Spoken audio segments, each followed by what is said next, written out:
Les hablaré de lo que son los carbohidratos desde un enfoque bioquímico completo, abordando su estructura, su clasificación, las funciones, el metabolismo y las principales alteraciones, esto para poder determinar o ver la importancia en el organismo. Empezando por su definición y su estructura, tenemos que los carbohidratos también son llamados glúcidos o sacáridos, son biomoléculas orgánicas que están formadas por carbono, hidrógeno y oxígeno.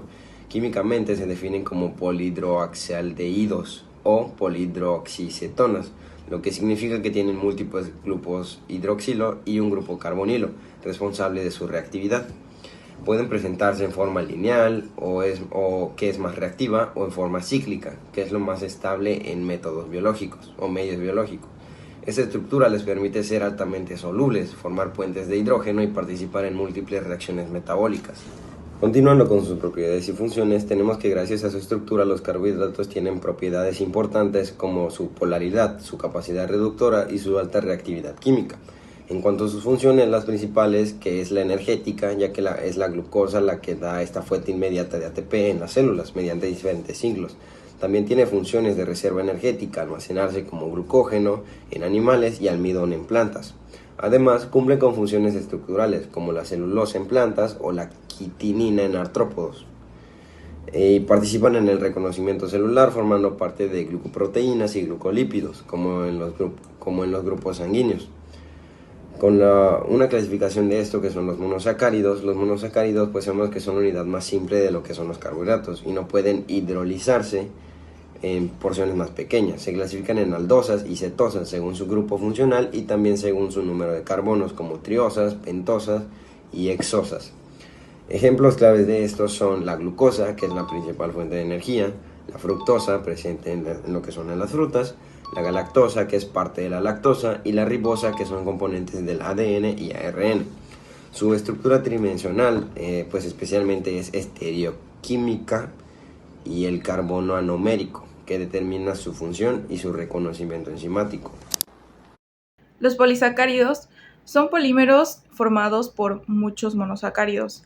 Estos están unidos mediante enlaces glucosídicos. Pueden ser de reserva, como el glucógeno en animales y el almidón en plantas, o estructurales como la celulosa y la quitina.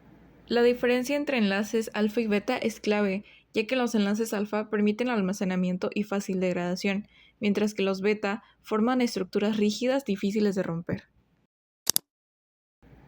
El metabolismo de los carbohidratos incluye varias rutas intercaladas. Primero la glucólisis, que esta ocurre en el citosol y convierte lo que es la glucosa en piruvato, produciendo ATP y NADH.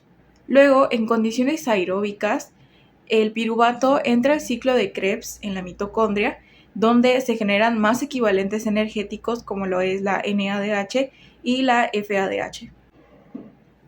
Estos electrones pasan a la cadena transportadora, donde finalmente se produce la mayor cantidad de ATP.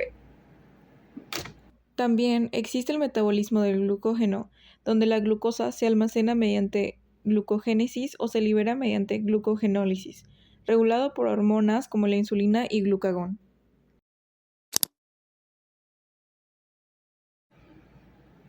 Una de las principales alteraciones es la diabetes mellitus, caracterizada por la hiperglucemia debido a la falta o resistencia a la insulina.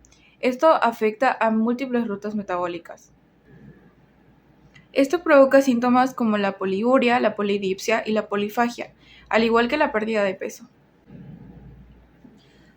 Otra alteración es la intolerancia a la lactosa, debido a la deficiencia de lactasa, lo que impide la digestión de lactosa y provoca síntomas como dolor abdominal, gases y diarrea. En conclusión, los carbohidratos son fundamentales para la producción de energía, al igual que el almacenamiento, estructura celular y la regulación metabólica del organismo. El metabolismo de los lípidos comprende las vías bioquímicas que gobiernan la síntesis, lipogénesis y la degradación, lipólisis y la beta-oxidación de las grasas. Su meta es obtener energía en forma de ATP, almacenar energía a largo plazo y además estructurar las membranas celulares. El flujo consta de 4 etapas básicas. La primera es la digestión, cuando las lipasas linguales, gástricas y pancreáticas degradan los triglicéridos de la dieta en ácidos grasos y glicerol en el intestino. La segunda es la absorción, Cuando estos componentes se restratifican dentro del epitelio intestinal en partículas llamadas kilomicrones para su transporte linfático y sanguíneo. La tercera es el transporte, que es la distribución sistémica mediante lipoproteínas. La cuarta es el destino, que es la oxidación mitocondrial para obtener energía, y cuando no se utilice esa energía se va almacenando como tejido adiposo. Vamos a hablar un poco sobre la lipólisis. La lipólisis es la vía catabólica donde la lipasa sensible a hormonas rompe los triglicéridos del tejido adiposo en 3 ácidos grasos y un glicerol. Esta se puede activar de forma natural mediante ayuno, ejercicio o estrés, o también se puede activar mediante procesos estéticos dirigidos a disolver grasa localizada. Es estimulada principalmente por el glucagón y la epinefrina. También es inhibida por la insulina. El glicerol liberado viaja al intestino para hacer la gluconeogénesis. Ahora hablaremos un poco más sobre su contraparte, la lipogénesis.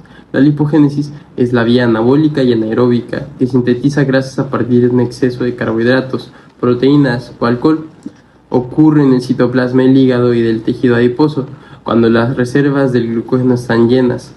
La insulina transforma el excedente en acetil-CoA para luego convertirlo en malonil-CoA y finalmente en ácidos grasos de cadena. Betoxidación y cetogénesis. La betoxidación y la hélice de Linen son los procesos aeróbicos que ocurren en la matriz mitocondrial para degradar ácidos grasos y producir ATP. Antes de entrar, el ácido graso se activa mediante el acetil-CoA y cruza la membrana interna gracias a la lanzadera de carnitina. Si la cadena es muy larga, primero pasa por los peroxisomas y adentro inicia el ciclo repetitivo de la hélice de Linen, que consta de 4 reacciones que recortan la cadena de 2 carbonos por vuelta. Las 4 reacciones de la hélice de Linen son la oxidación por FAD generando FADH2, la hidratación añadiendo agua, la oxidación por NAD generando NADH y por último la teólisis, que esta liberará un acetil-CoA para dejar un acetil-CoA más corto. Este mismo irá al ciclo de Krebs liberando dióxido de carbono, mientras que el FADH2 y el NADH van a la cadena de transporte de electrones para producir agua y el grueso del ATP por fosforilación oxidativa. Cetogénesis. La cetogénesis es un proceso metabólico que ocurre en las mitocondrias de las células hepáticas, mediante el cual el cuerpo produce cuerpos cetónicos como acetoacetato y acetona, para que a partir de los ácidos grasos se suministre energía cuando la glucosa sea escasa. Cuando hay un ayuno prolongado o diabetes descompensada, la betoxidación masiva satura el ciclo de Krebs. El hígado toma el exceso de acetil-CoA en sus mitocondrias y produce cuerpos cetónicos, como el acetoacetato y el acetona. Estos vienen por sangre hacia el cerebro, corazón y músculo, para reconvertirse en energía, cetólisis. Su exceso descontrolado en pacientes diabéticos puede llegar a causar cetoacidosis. Trastornos metabólicos de los lípidos. La enfermedad de Gaucher es el déficit de la enzima lisosomática glucocerebrosidasa. Está causada por la acumulación de glucocerebrósidos en el hígado, vaso y médula ósea. Los síntomas son hepatomegalia, dolor óseo y anemia. El diagnóstico es la actividad enzimática baja o test genético, y mientras que el tratamiento es el reemplazo enzimático. La enfermedad de Taksha es por la falta de la enzima hexosaminidasa A, acumulando gangliósidos GM2 en las neuronas. Los síntomas son la neurodegeneración progresiva infantil, la ceguera, el letargo y una característica más común es la mancha roja cereza en la mácula. El tratamiento es palliativo y el control de las convulsiones en esta enfermedad. Y por último, la adrenoleucodistrofia, que es la mutación en el gen ABCD1 que impide degradar los ácidos grasos de cadena muy larga en los peroxisomas. Los síntomas es la destrucción de la mielina y el deterioro neurológico o la severa e insuficiencia suprarrenal. El diagnóstico es el cribado neonatal o los VLCFA altos en sangre. Hola, el día de hoy vamos a hablar sobre las proteínas. Las proteínas forman parte de macromoléculas y tienen una importancia en nuestro cuerpo. Las proteínas son esenciales para su estructura celular, regularización metabólica y la respuesta inmune. También pueden desnaturalizarse cuando cambia de pH o de temperatura. Bien, estas cumplen funciones muy importantes en nuestro metabolismo. Tenemos un ejemplo que son las proteínas reguladoras, que son hormonas que participan en el proceso metabólico. El ejemplo sería como la insulina. La insulina ayuda a regular el azúcar en sangre, así como los aminoácidos pueden utilizarse como una fuente de energía, especialmente durante un ejercicio intenso. Tenemos dos funciones. Tenemos de estructura, que está dando un soporte físico, como el colágeno, la elastina y la queratina. De transporte, llevan sustancias como la hemoglobina, que transporta oxígeno. Motoras, permiten el movimiento muscular y celular, como la actina y la miosina. Defensoras, protegen al organismo de patógenos con las inmunoglobulinas. Reserva, almacenan aminoácidos para el desarrollo, como la caseína. Y por último tenemos las receptoras, detectan receptores externos y desencadenan una respuesta. ¿Para qué sirven? Las proteínas sirven para el crecimiento y la respiración celular. Con esto viene la síntesis de los neurotransmisores que, como dije anteriormente, ayudan a la respiración celular, la producción de energía durante un ejercicio, el mantenimiento del sistema inmunológico, ayudando a producir anticuerpos. Los BCAA, ¿qué son estos? Son aminoácidos de cadena ramificada, y en estos se encuentra la leucina, isoleucina y la valina. Estos son importantes, esto hace que se desarrolle más masa muscular, mejora la síntesis de proteínas y reduce la degradación de proteínas. Tenemos en cuenta que los aminoácidos están formados de cadenas largas.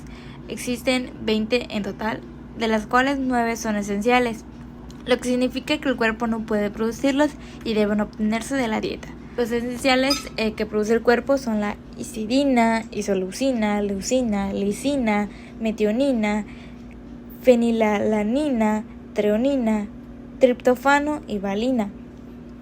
Pero tenemos los no esenciales, que sí las produce el mismo cuerpo, que son la alanina, arginina, asparagina, ácido aspartico, cisteína, glutamato, glutamina, glicina, prolina, serina y por último la valina. Por último, pero no menos importante, tenemos que los aminoácidos se pueden obtener de origen animal, ya sea como pollo y pavo, o incluso lácteos, que son como la leche y el queso. De origen vegetal tenemos también la avena y los frutos. A continuación yo les voy a explicar sobre lo que son los ácidos nucleicos. Los ácidos nucleicos están conformados principalmente por el ADN y el ARN. Pero realmente, ¿qué son los ácidos nucleicos? Bueno, los ácidos nucleicos son la base de nuestro genoma y básicamente lo que nos define como especie. Pero realmente, ¿cuáles son las funciones de estas dos? Ya que la función de las dos no son las mismas, porque la función del ADN es contener nuestra información genética, la cual son la que dan las instrucciones sobre cómo crecer, desarrollarnos y reproducirnos, y en cambio el ARN son las plantillas, las cuales nos van a ayudar a procesar las proteínas del ADN. Eso quiere decir que se forma una cadena, como aquí se puede ver, la cual nos indica que uno puede vivir sin la otra. Ahora, su localización de estas están ubicados en lugares distintos, ya que esto se debe a que, por ejemplo, el ADN se encuentra en los lugares, en la mitocondria y en el núcleo de la célula. Y esto lleva a que existan dos tipos, el ADN mitocondrial y el ADN nuclear. Mientras que el ARN se encuentra en el citoplasma y en los ribosomas de la célula. Ok, y ahora, su composición de estas dos son distintas, ya que en el caso del ADN está conformada por bases nitrogenadas, las cuales son el grupo de adenina, timina y guaninocitosina, y al momento de que se doblan forman una estructura de doble hélice que las caracteriza. Y en el caso del ARN lo que sucede es que está conformado igual por bases nitrogenadas, pero en este caso vienen siendo adenina, guanina y citosina y uracilo. Y esta, a diferencia del ADN, no forma la doble hélice, sino forma una estructura de escalera simple, como se puede ver en la imagen. En el caso del ARN lo que sucede es que tiene tres clasificaciones, las cuales son el ribosomal, el de transferasa y el mensajero, y las cuales cumplen diferentes funciones, como las cuales son En el caso del mensajero, lo que hace es que codifica la información enviada por el ADN para la síntesis de las proteínas. El ADN de transferencia transporta los aminoácidos para la síntesis de proteínas. Y ya para concluir, en el caso del ADN ribosómico, como su nombre lo dice, se ubica en los ribosomas y es la encargada de sintetizar la información del ARN mensajero. Y eso sería todo de mi parte.